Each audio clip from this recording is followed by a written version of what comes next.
Welcome to this video about how to make a strip and flip Christmas stocking. The design is from Engineered in Stitches, and to be honest it's a little bit strange, so I thought you needed a video to help you understand how to do it.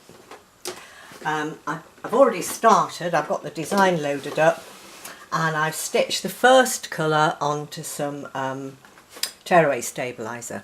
This is the size for the 160 by 260 hoop. But I don't have that hoop, so I'm doing it in a rather bigger one. I've covered the first colour with a piece of thin wadding and stitched the second colour. That stitched the outline of the stocking and showed me where to put the stocking top. Before I carried on to do any more, I've trimmed all the way around the very edge, very close. It doesn't matter if you even nip some of the stitches, you can see I have. It needs to be as close as possible so that the seams aren't over bulky.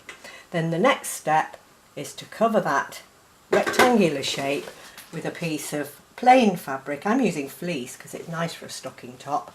Smooth that down, and the next colour will stitch it in place.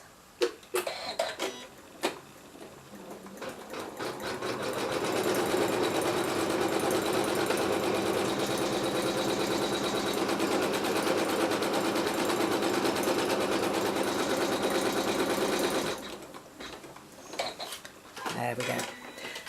Now the next colour, we'll just write Merry Christmas across the top of the stocking. Of course you can replace this with anything you like, with a message, a name or whatever.